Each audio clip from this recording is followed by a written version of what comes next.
el estado de salud de la poesía dominicana es tan bueno que yo me asombro.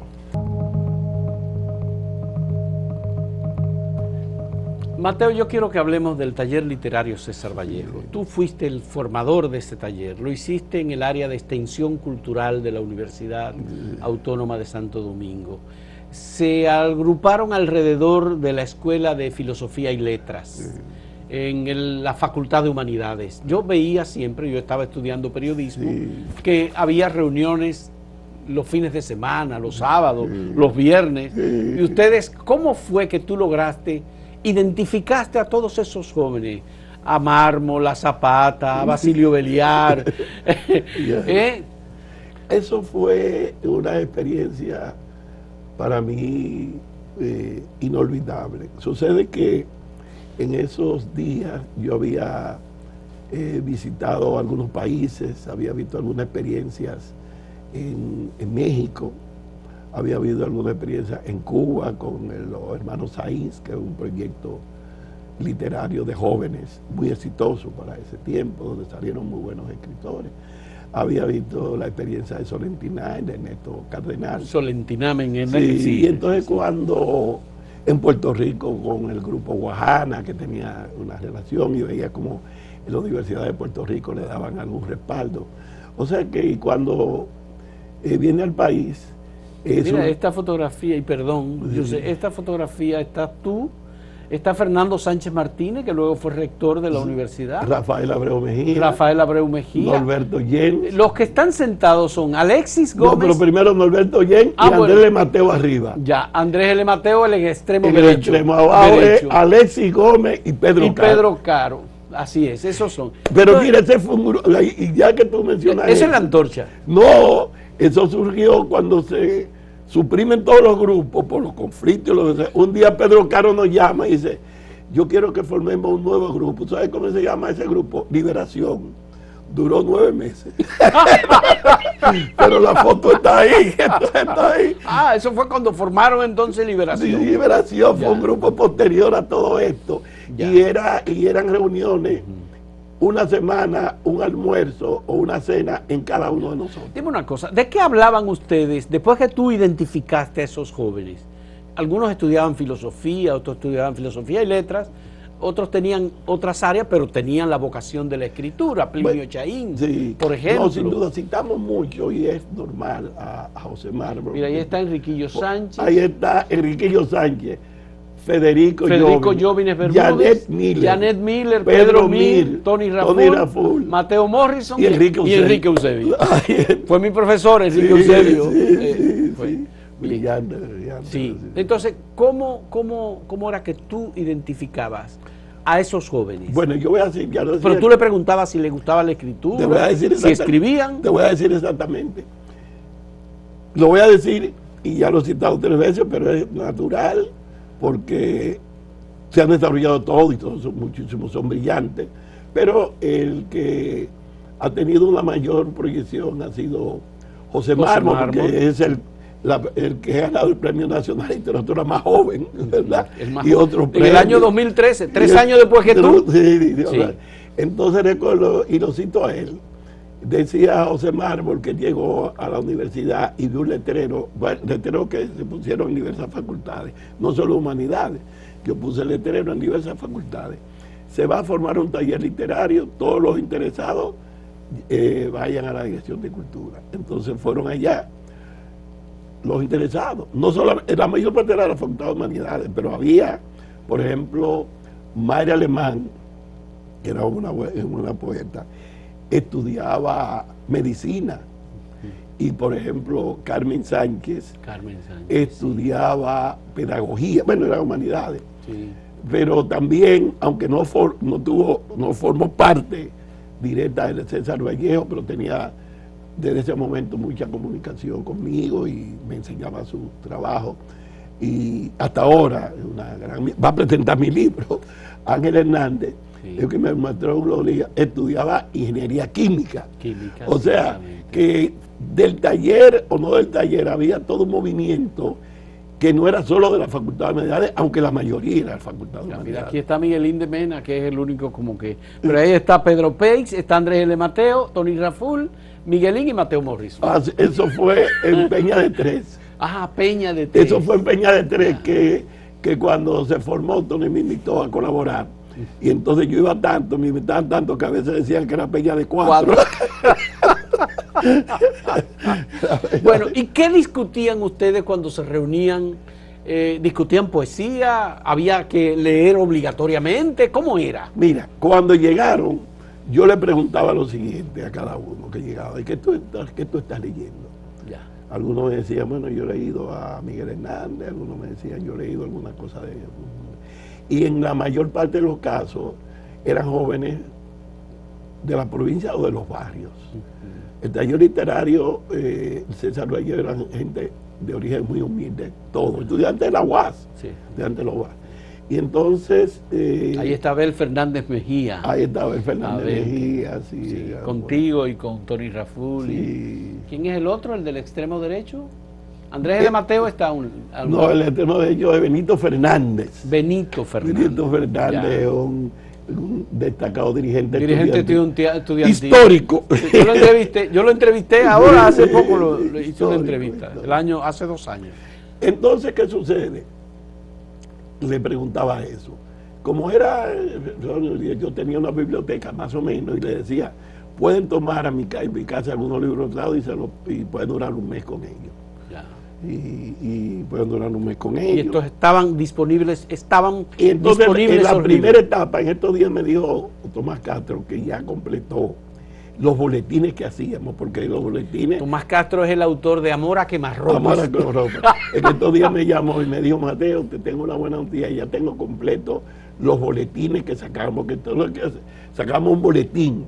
En el primer boletín yo aparezco como el director del taller, pero lo hice por una etapa determinada.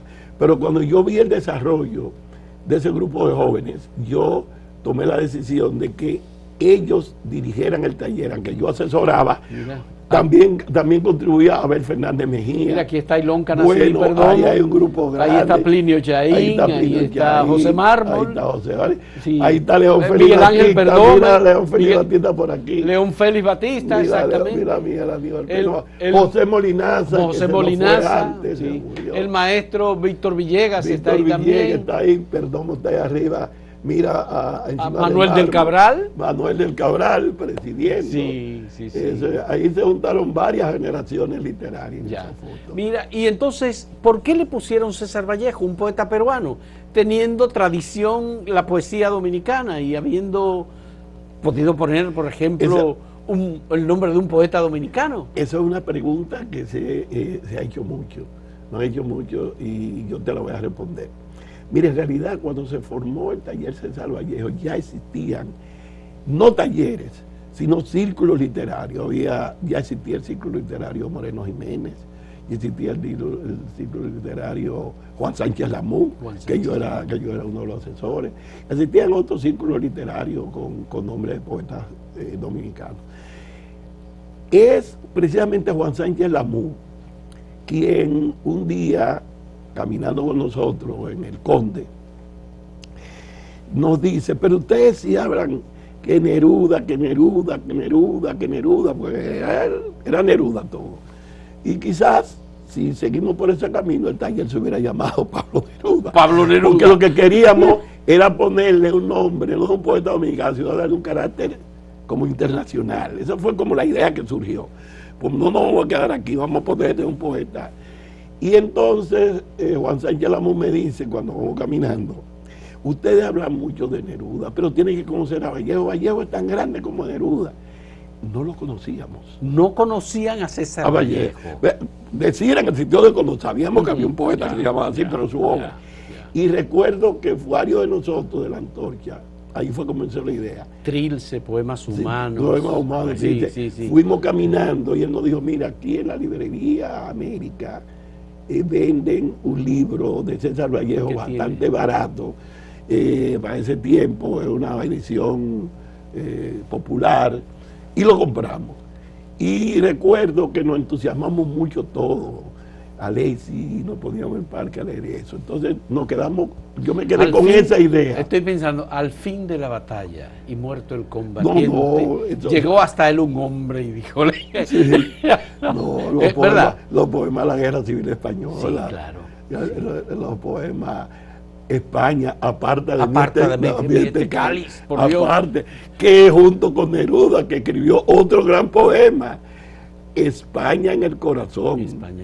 Entonces, España aparte de este cáliz y España en el corazón son los dos grandes textos inmensos. Entonces, ¿fuiste tú que decidió ponerle César Vallejo? Así es.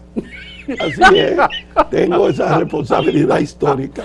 Oye lo que sucede. Estamos hablando de nombres así.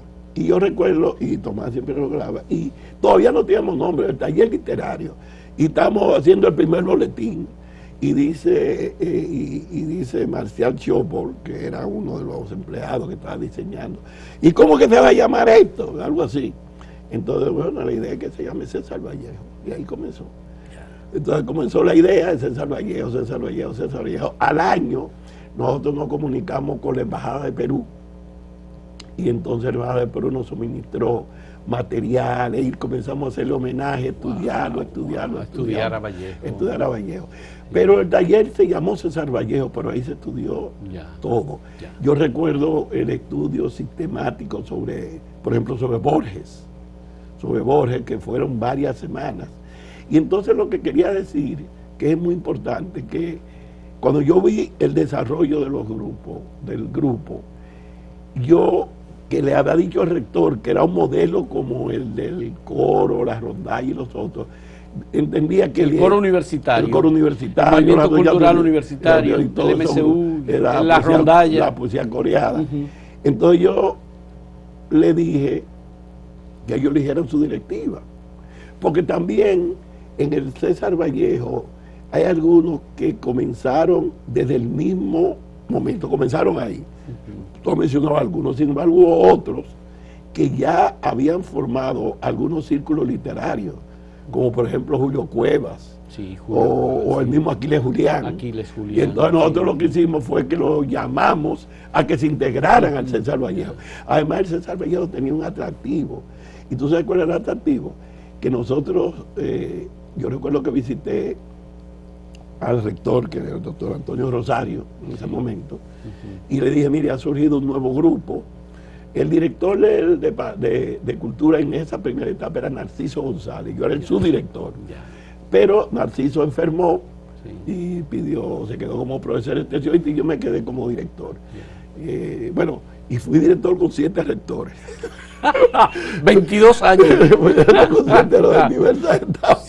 Pero volviendo a lo del César Vallejo, yo visité al rector, ve que había surgido un grupo.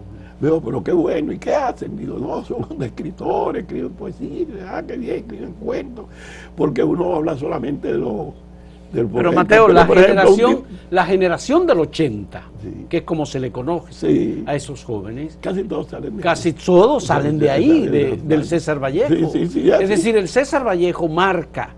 Y decir César Vallejo es decir Mateo Morrison. De alguna forma, sumado a todos ellos que han aportado muchísimo. Pero tú has mantenido a esos grupos, tú has mantenido la relación con ellos. No, es permanente. Tú eres una especie de gurú de esos jóvenes. Tenemos, ahora vamos a cumplir 14 años haciendo año por año la Semana Internacional de la Poesía. Tú eres el presidente de la Semana Internacional de la Poesía. Aparte de eso, la mayor parte de ese grupo ya tenía 6 años haciendo un festival de poesía que no era una semana y no era de día. O sea que podíamos decir que teníamos 18 años. Pero antes de eso mantuvimos siempre una relación que dura 46 años. Y el taller existe. Y el taller está permanente, está activo.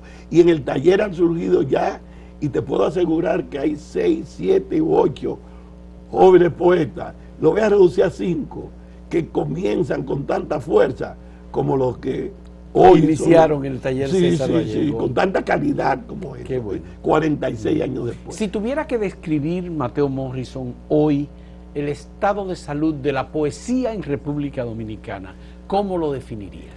Mira, el estado de salud de la poesía dominicana es tan bueno que yo me asombro. No me digas. Sí, te lo voy a decir por lo siguiente, yo me asombro. Bueno, yo soy de la generación de posguerra, pero yo, cuando surge la generación del 80, con algunas tendencias, algunos más inclinados a hacer temática del amor, como hablamos de Macato, otros más inclinados a problemas de carácter social, seguían a Benedetti, sí. Y otros, encabezados por José Mármol, plantean la poética del pensar, sobre todo de José Mármol y Plinio Chaín. Y Plinio Chaín, sí. Que Plinio es más crítico, sí. Literario, es poeta, pero es crítico literario. Es buen poeta, es también, buen poeta. También. Basilio Beliar también. Los dos, pero Basilio es un poco posterior. Basilio es casi del 90. Pero es prematuro, Basilio. No, brillante. Brillante. Es brillante. Muy bueno. Es un grupo muy brillante, son brillantes. Entonces yo te decía eso de la poesía y de la poética de pensar, porque ahí surgen varias tendencias, pero esa es la tendencia como que resulta dominante por el hecho de que encabezarlo. Y la poética del pensar es una combinación de la poética con la filosofía. Evidentemente. Hay una relación. Yo te decía que María Zambrano hablaba del conflicto entre la filosofía y la poesía, histórico que existe, sí. Comenzando por Platón, quería expulsar a los poetas de la República. Sí, existe. Sin embargo, yo creo que con eso de esa poesía del pensar se resuelve ese problema. Es posible hacer ese tipo de poesía. Y es posible también algunas reflexiones. Por ejemplo, es verdad que yo soy de posguerra, pero cuando yo vi el avance del 80, yo dije, bueno, yo tengo como que reciclarme. Entonces me decía Víctor Villegas, tú y yo no somos ni del 48, nosotros somos del 80. Y recuerdo que se puso en circulación un libro mío en la Feria del Libro de Madrid cuando se le dedicó a la República Dominicana en el 2019. Hay un libro, hay un poemario mío sobre un poemario que tiene mucho que ver con el tema erótico, y entonces terreno de Eros, y entonces quien lo presenta en la feria es Mármol. Entonces quien lo presenta es Mármol, y al final cuando conversamos, bueno, hacen las anécdotas y dice, por ejemplo, Basilio Mateo y ya ochentista.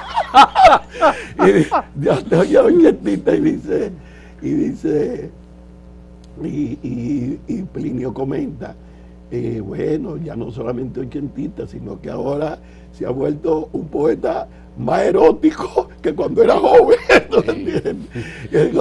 Entonces, ¿qué sucede? Cuando hablamos de que la poesía tiene mucha calidad y tiene mucha fuerza, es porque yo estoy participando en círculos literarios. Por ejemplo, hay un grupo, me van a matar los otros, pero tengo que mencionar un ejemplo. Hay un grupo que se llama Escalera de Papel. Escalera de Papel, sucede en La Romana. Escalera de Papel tiene una serie de poemas de poetas que han escrito que me parece una renovación importante y una conexión con la poesía que se con la poesía. Y no han roto con las generaciones anteriores, porque bueno, hace 3 años me hicieron un homenaje a mí, y el año antepasado lo hicieron uno a Mármol, yo lo presenté, y el último se lo hicieron a Soledad Álvarez, y lo presentó Mármol. O sea que, aunque tienen una actitud innovadora, pero esto también me pasa cuando voy al Festival de la Poesía de la Montaña, que el año pasado también me lo dedicaron juntamente con la feria. Y entonces me encuentro ahí con poetas jóvenes de todo el país, que nos pasamos viernes, sábado y domingo y nos quedamos ahí. Y la poesía de la montaña. La poesía de ¿La hacen en dónde? Eso en Jarabacoa. Lo dirige Tati Hernández, Tati, y muy bueno. Y está también Franklin también participa. Sí, ahí está también Pedro Antonio Valdés, que lo apoya, un grupo. Bien, vamos a hacer una pausa, última pausa. Vamos a tener que hacer 2 programas más, Mateo, porque yo quiero hablar un poquito del suplemento cultural y de experiencia tuya con aquí, que para mí es también muy importante. Volvemos en un momento en este diálogo con Mateo Morrison.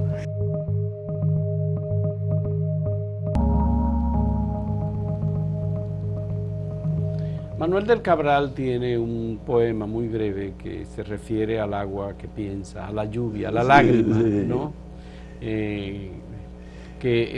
Dice algo así como la del río que blanda, pero qué limpia es esta. Agua que cae de los párpados es un agua que piensa. Es un agua que piensa. Es un agua que piensa. Sucede que es muy importante que tú señales eso de Manuel del Cabral, porque sucede que Manuel del Cabral siempre lo ligan al poeta que escribió Compadre Mon. Sin embargo, compadre Manuel del Cabral tiene varios poemas metafísicos y libros que son reflexiones profundas sobre cómo es. Pero tú que te sabes el poema que Manuel del Cabral te dedicó, tú me lo puedes decir así, breve. Es un poemita breve, es un verso breve, pero dilo, Mateo. Un día estábamos en una reunión y dijo, yo escribí un poema, a ver, me aprecia mucho, le escribí un poema a Mateo, y dice así: Mateo, que sin la M es ateo, pero con ella es divino. Por eso es San Mateo y todo. Es divino. Es divino. Es divino. Sí. Bueno, cuéntame del suplemento cultural aquí, en el periódico La Noticia. Tú duraste 20 años dirigiendo ese suplemento. Mira, el suplemento cultural aquí surge en el periódico La Noticia, con Silvio Arame Peña y todo eso. Y entonces un día Marcio Veloz Magniolo fue llamado para dirigir ese suplemento. Y Marcio, que vivía cerca de La Noticia, cerca de mi casa. De tu casa. Yo voy caminando y él tenía su... En San Carlos. Y no, estábamos de aquel lado y no me monte en su vehículo y dice, mira Mateo, yo voy a dirigir el suplemento para que tú seas y trabajes conmigo. Para mí es un honor inmenso. Don Marcio, ¿sí? ¿Usted cree que yo? Sí, tú eres la persona que va a trabajar el suplemento. Y comenzamos a preparar algunos proyectos. ¿Qué sucede? Que Marcio un día me dice que consiguió una beca para irse a estudiar el doctorado en antropología. Y que él me va a recomendar a mí. Yo le dije, Marcio, yo no creo que me acepten como director. Pero bueno, y él, sí, yo voy a hablar con Silvio. Entonces, Juan Isidro Jiménez Grullón era un colaborador y estaba apoyando eso. Sí. Y llevó su hijo, a León David. Entonces, sí, por un lado, Radamés, que ya habían hablado para León David, y por otro lado, Silvio, que le dijo a Marcio que sí, que me iba a poner. Entonces llegamos a un acuerdo de esos codirectores. Y durante un año dirigimos nosotros dos, con José Luis Sáez, con Rafael de Prat. El padre Sáez estaba también. Sí, hizo grandes aportes. Grandes aportes. Rafael de Prat estuvo con nosotros. Pero al año, León David se fue a estudiar a Venezuela, a la Universidad de Zulia, a hacer unos estudios. Entonces yo me quedo en el suplemento por todo ese periodo. Pero ese suplemento representó también un fortalecimiento del movimiento cultural y literario, porque era también los clubes, era la actividad. Era un espacio abierto y teníamos, por ejemplo, la oportunidad. Nosotros publicamos trabajos totalmente inéditos que me entregaba el profesor Juan Bosch. Juan Isidro Jiménez Grullón tenía una columna.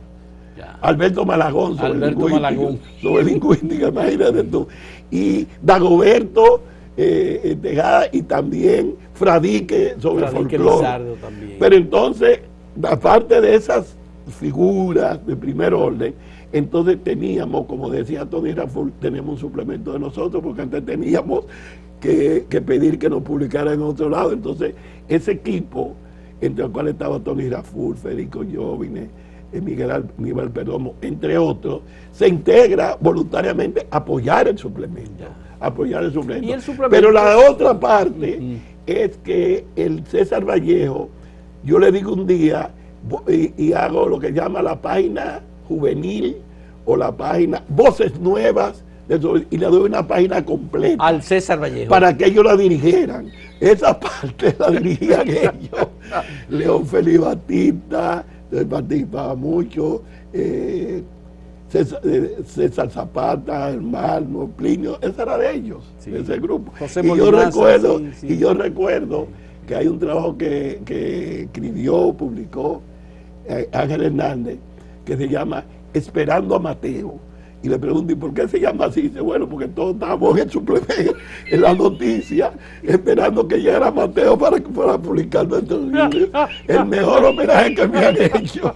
Un trabajo de Ángel que se llama Esperando a Mateo. ¿Algún hito a propósito del suplemento cultural aquí que tuviesen alguna diferencia con Silvio Erasme, o el tema de la publicidad, la sostenibilidad, el número de páginas del suplemento? No, ahí mismo voy a decirte.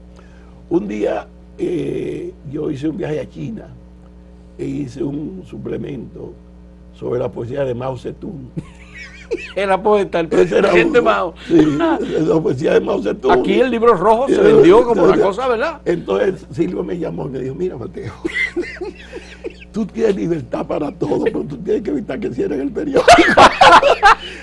Porque ya hubo antecedentes.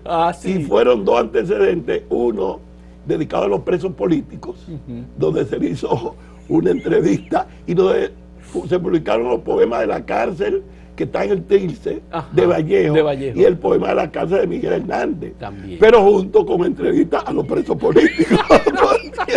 A los presos políticos. Y otro antecedente fue un suplemento a los poemas de Che Guevara.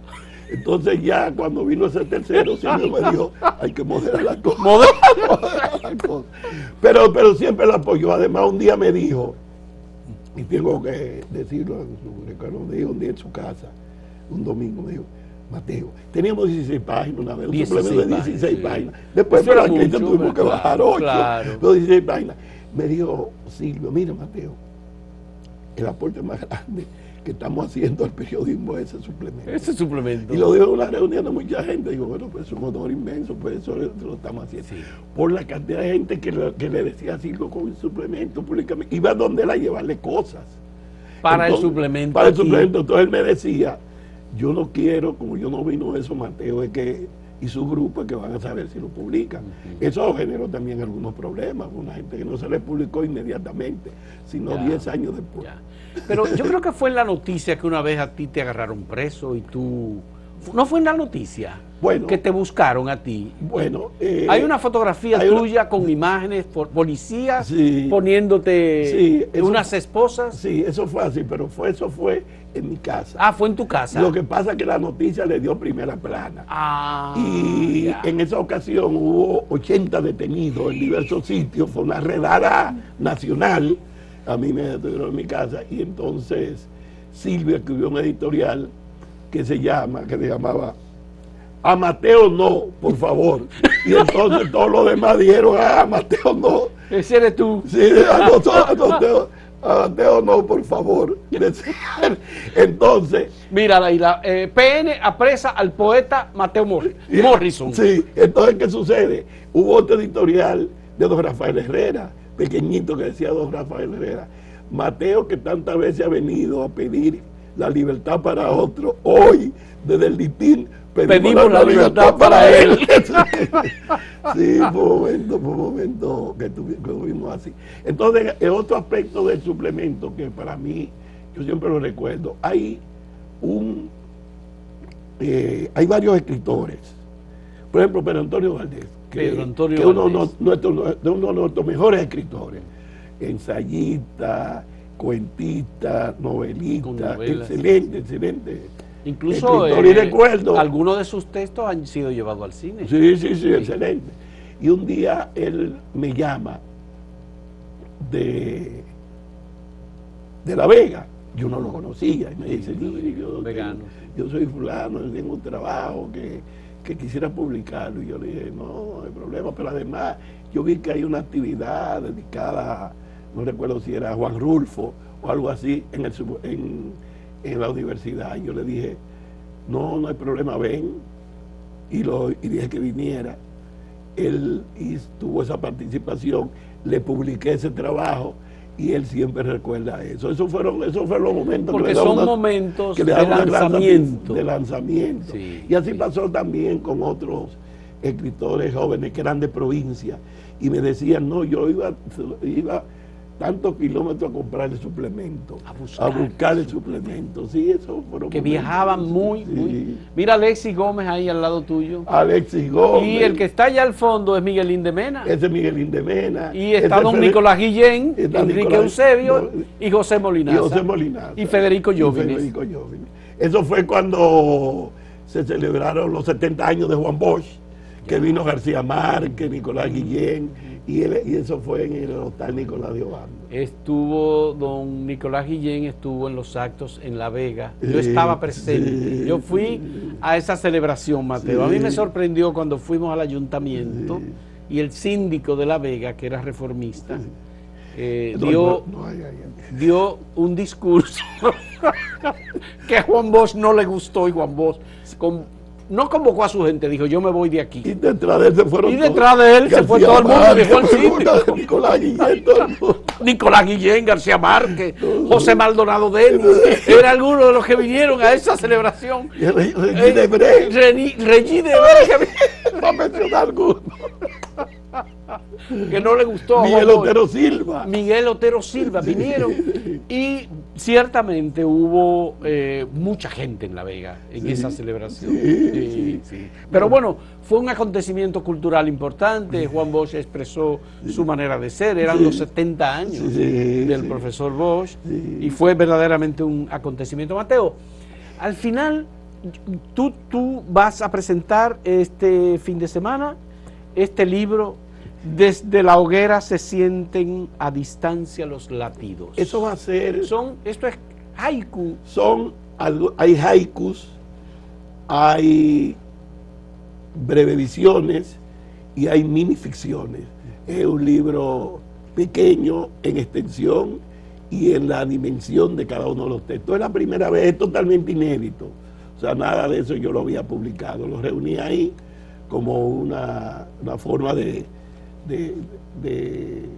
expresarme a través de ese medio. Pero eso casi es un pretexto, si se quiere, para dejar inaugurado el local de la Fundación Espacios Culturales, que queda en la Bolívar 273, edificio ELAN, vamos a hacerle la promoción, que es una institución que tiene ya 28 años, que yo presido, y que es la institución que, entre otras cosas, auspicia la Semana Internacional de la Poesía. Yo soy el presidente de la Fundación Espacios Culturales, pero tenemos un comité de la Semana de la Poesía que somos 11, y que de ese grupo lo preside José Mármol. Bien. Entonces, esto va a ser el 31 de mayo a las 4 de la tarde en la avenida Bolívar, casi esquina Rosa Duarte, en el edificio número 353, edificio El AMS segundo, en el 7º piso. Y la presentación estará a cargo de Ángela Hernández, Premio Nacional de Literatura. Así es. Pero yo quería decirte que la Fundación precisamente organiza la Semana Internacional de la Poesía con un comité en que tú sabes que está, no lo voy a decir los 11, pero está José Mármol, está Soledad Álvarez, está Plinio Chaín, está Basilio Beliar, está Ángel Hernández, está Denise Español, está José Enrique del Monte, está Jochi Herrera, está, bueno, ya mencioné a Denise, todos amigos muy queridos. Está Ivette Guzmán, que este año es la directora ejecutiva, y está Dilexi Reyes. Entonces, ese grupo hace la Semana Internacional de la Poesía. Este año tenemos una presentación especial. Tenemos 16 poetas de primer nivel. No te lo vamos a decir ahora, pues eso es otro programa. Hacemos otro programa. Y ayer... Ya me comprometo que vamos a hacer otro programa. Sí, son 16 de primer nivel de diversos países y de diversos continentes. Pero ayer se incorporaron 2 más. Ayer vienen 2 poetas de China, una poeta y un poeta. Y fue confirmado, o sea que son 18. Continuando con la poesía de Mao Zedong. No, todo lo contrario. Ahora, esos poetas chinos que han venido son poetas muy actuales, muy modernos. Muy bien, se parecen más a la poesía francesa. Yo se lo digo a ellos, se parecen más a la poesía francesa o española que a la poesía de ese tiempo. Y muy buenos poetas. Ya, muy bien. Mateo, muchas gracias. Tú eres una persona muy querida. Nosotros te admiramos, te respetamos y te valoramos mucho. Consideramos que tú eres un padre mayor en este momento de los poetas jóvenes. Muchas gracias. Y muchas gracias a los amigos televidentes por acompañarnos en este diálogo sobre poesía y sobre la vida y el trabajo de una persona de la dimensión del Premio Nacional de Literatura del año 2010, Mateo Morrison. Hasta luego.